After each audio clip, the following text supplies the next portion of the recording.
El perímetro estaba cerrado. 2 guardias alzaron la voz con tono firme y cortante. «Esta zona no está abierta al público».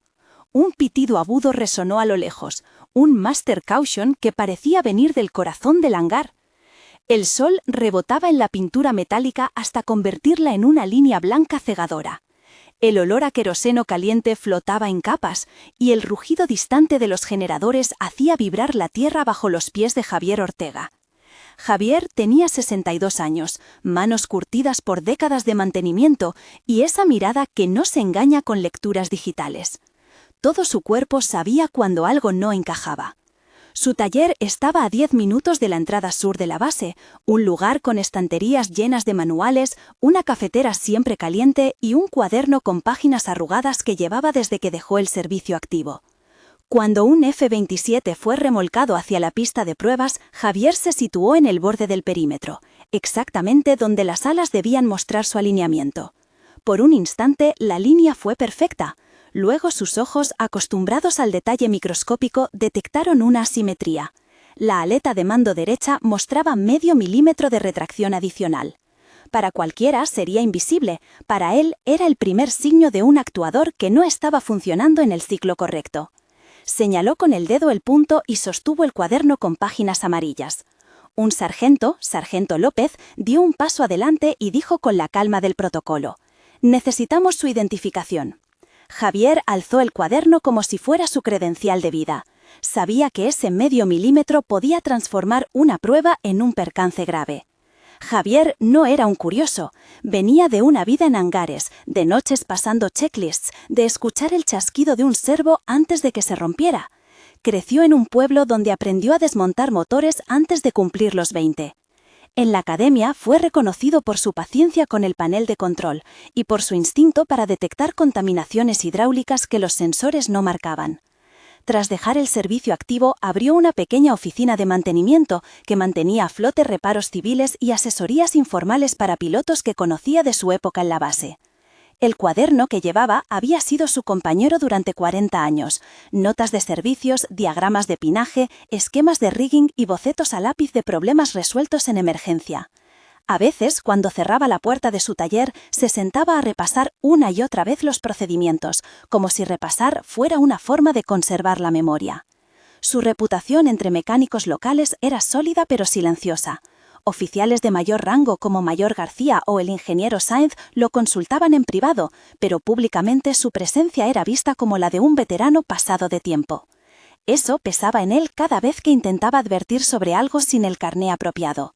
Aquella mañana, el ruido del remolque le había despertado recuerdos de 3 incidentes similares a lo largo. Un actuador contaminado, un servo con partículas metálicas y un panel de control con pinaje invertido que provocó un ciclo errático.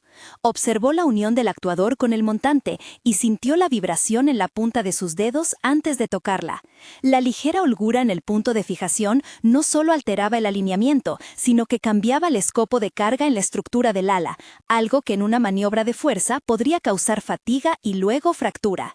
Explicarlo en términos técnicos le parecía natural. Si el actuador no recuperaba su recorrido completo, el rigging del conjunto se desajustaba y el sistema hidráulico comenzaba a compensar, aumentando presiones y sobrecargando servos adyacentes. Para un piloto en un ensayo de ascenso, esa compensación podía traducirse en un movimiento asimétrico y en un fallo de control lento pero implacable. Sintió el olor metálico del aceite, escuchó un chasquido sordo en la transmisión y vio una ligera mancha oscura en el sello que hablaba de contaminación.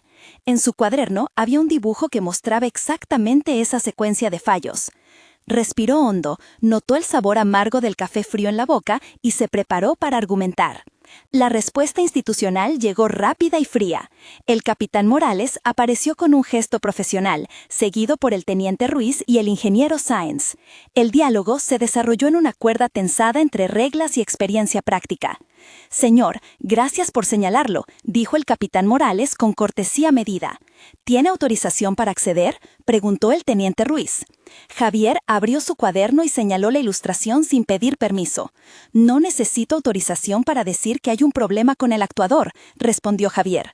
«Los sensores no lo marcaron todavía porque la contaminación es localizada, lo he visto antes». El ingeniero Sáenz frunció el ceño. «Nuestros sistemas muestran parámetros dentro de tolerancia. ¿Qué evidencia aporta?». Javier describió el milímetro de retracción, la mancha en el sello y la marcha errática que presintió en el servo. «Puedo enseñarlo en 1 minuto», dijo él. «Solo necesito 3 minutos en la zona». El capitán Morales miró al teniente Ruiz y dijo: «Protocolo, sin credencial no se entra». El teniente añadió: «¿Podemos pedir autorización al coronel? Espere». Javier insistió: «1 minuto puede evitar un fallo. Si dejan que ese avión salga a prueba, no habrá minutos para reaccionar». El ingeniero Sáenz replicó: «No vamos a detener una prueba por su palabra, necesita pruebas instrumentales». El intercambio escaló en 6 rondas de preguntas y respuestas, con voces tensas, miradas y pausas que reforzaban la barrera del perímetro. En la fricción quedó patente una actitud que Javier conocía demasiado bien, una mezcla de desdén por la experiencia sin papeles y confianza ciega en lecturas digitales. Al final, el teniente dijo: «Lo siento, señor, pero no hay autorización». Javier retrocedió con su cuaderno contra el pecho, la humillación visible en su postura. Fue un rechazo que dolió como una solapa cerrada en la cara. Si esto te ha resultado indignante, no estás solo. Muchas veces la experiencia práctica se subestima frente a protocolos, y eso frustra a quienes conocen el riesgo de primera mano. ¿Has presenciado alguna vez a un profesional anónimo evitar un desastre? Cuéntalo en pocas palabras en los comentarios, indicando quién fue, qué sucedió y dónde. Tus relatos ayudan a devolver valor a la experiencia y pueden inspirar futuros episodios. Compartir estas historias también muestra a oficiales y técnicos que las soluciones vienen tanto de manuales como de memoria. Gracias por participar. Volvemos ahora a la historia del veterano que no quería quedarse sin ser escuchado. La tensión se convirtió en alerta cuando el piloto del F-27 reportó una vibración inesperada en el ascenso.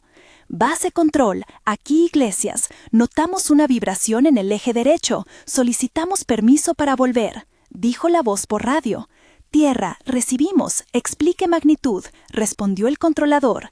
Técnico Alberto al micro. «Se siente como un tirón intermitente. No es normal», replicó Iglesias. El panel de control en cabina mostró variaciones leves, pero el Master Caution no se fijó aún. «Autoricen retorno inmediato», urgió el piloto. El coronel Ramírez, que había observado la gestión, ordenó una pérdida de altura controlada y pidió que el avión se devolviera a pista. En la torre, Marta, la operadora del radar, vio fluctuaciones sutiles en la telemetría. «Hay una asimetría en los datos de posición del ala», dijo. La prioridad cambió en segundos. El tono en la base pasó de rutina a un zumbido de emergencia. El olor a aceite se mezcló con el humo de frenos mientras el avión realizaba un aterrizaje con margen reducido. El corazón de Javier latía con la claridad del que había anunciado algo y sabía que su persistencia podría validar su aviso. En la sala de emergencias de la plataforma se leyó el informe inicial y la evidencia coincidió con lo que Javier había dibujado.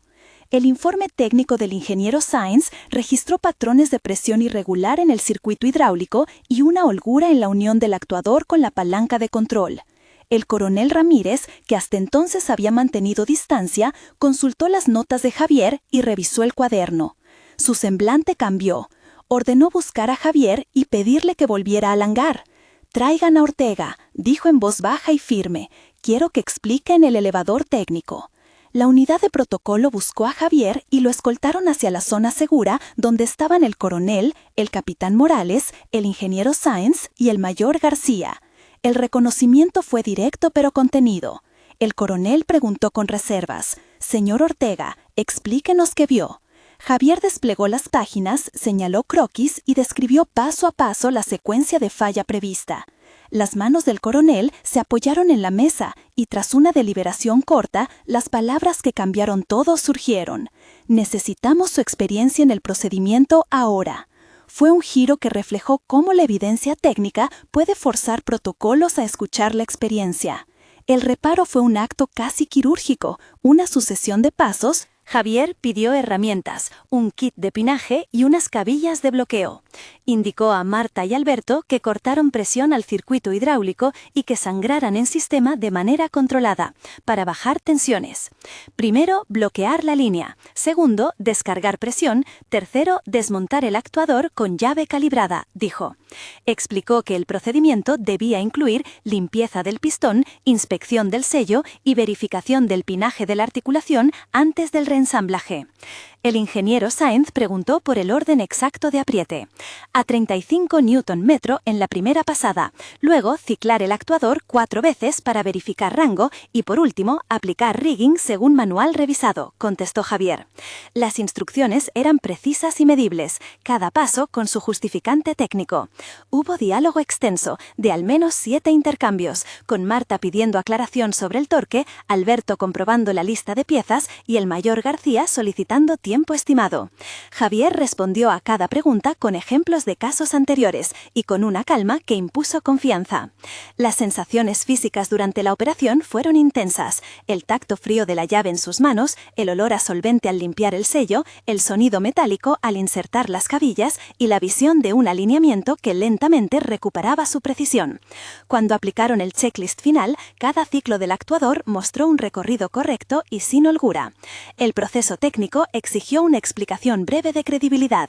Javier detalló la secuencia crítica en 3 fases: diagnóstico visual y táctil para identificar contaminación y holguras, procedimiento de seguridad para neutralizar presión y evitar sangrados imprevistos, reensamblaje con torque controlado y rigging para restablecer alineamiento. Cada paso incluía una verificación documentada en el cuaderno y en el panel de control. El resultado fue una restauración del recorrido del actuador dentro de tolerancias, una redistribución de cargas en el ala y la eliminación de la vibración que había puesto en riesgo la prueba. Piloto Iglesias realizó una prueba en circuito y reportó sensación de vuelo estable, sin tirones. El reconocimiento fue público pero contenido. En la sala de informes, el coronel Ramírez estrechó la mano de Javier y dijo con voz grave: «Ha hecho lo correcto al quedarse firme». El capitán Morales ofreció palabras de disculpa por el protocolo rígido. El ingeniero Sáenz propuso incorporar la observación de Javier en futuros checklists de preprueba. Entre los nombres que aparecieron en la comunicación oficial figuraron Marta, Alberto, Mayor García, Capitán Morales e ingeniero Sáenz. La comunidad sintió el eco de la decisión del coronel. Javier volvió a su taller con el cuaderno bajo el brazo, olió el aroma a metal recién trabajado y supo que su oficio seguía siendo útil. Un mes después, la base había adoptado 2 de las recomendaciones de Javier en el checklist de prevuelo. Marta y Alberto participaron en la actualización y agradecieron a Javier en una reunión breve. 3 meses después, Javier dio una charla a los técnicos jóvenes en la que el mayor García presentó su caso como ejemplo de observación y persistencia. Se abrió un curso corto sobre detección táctil de contaminaciones impartido por el ingeniero Sáenz y dirigido por Marta. 6 meses después, la oficina de Javier exhibía un pequeño cartel que decía «Asesor técnico honorario», y algunos oficiales llamaban a su taller para consultas. La comunidad de la base, incluyendo a Piloto Iglesias y al capitán Morales, reconoció que la decisión del coronel había evitado un percance y anunciado cambios en procedimientos. Javier volvió a su rutina con la satisfacción de quien no solo arregla piezas, sino quien mantiene vidas seguras con experiencia acumulada. Al final, el avión volvió a volar sin novedad y Javier quedó a un lado observando el cielo. No hubo grandes titulares, solo gestos discretos que para él significaban más que medallas. El reconocimiento fue una mano firme sobre el hombro del coronel y un cuaderno que siguió abierto en su mesa de trabajo. Si esta historia te resonó, cuéntalo en los comentarios y comparte relatos donde la experiencia práctica haya marcado la diferencia. Y si quieres más episodios sobre técnicos y veteranos que evitan desastres, suscríbete para no perder las próximas historias.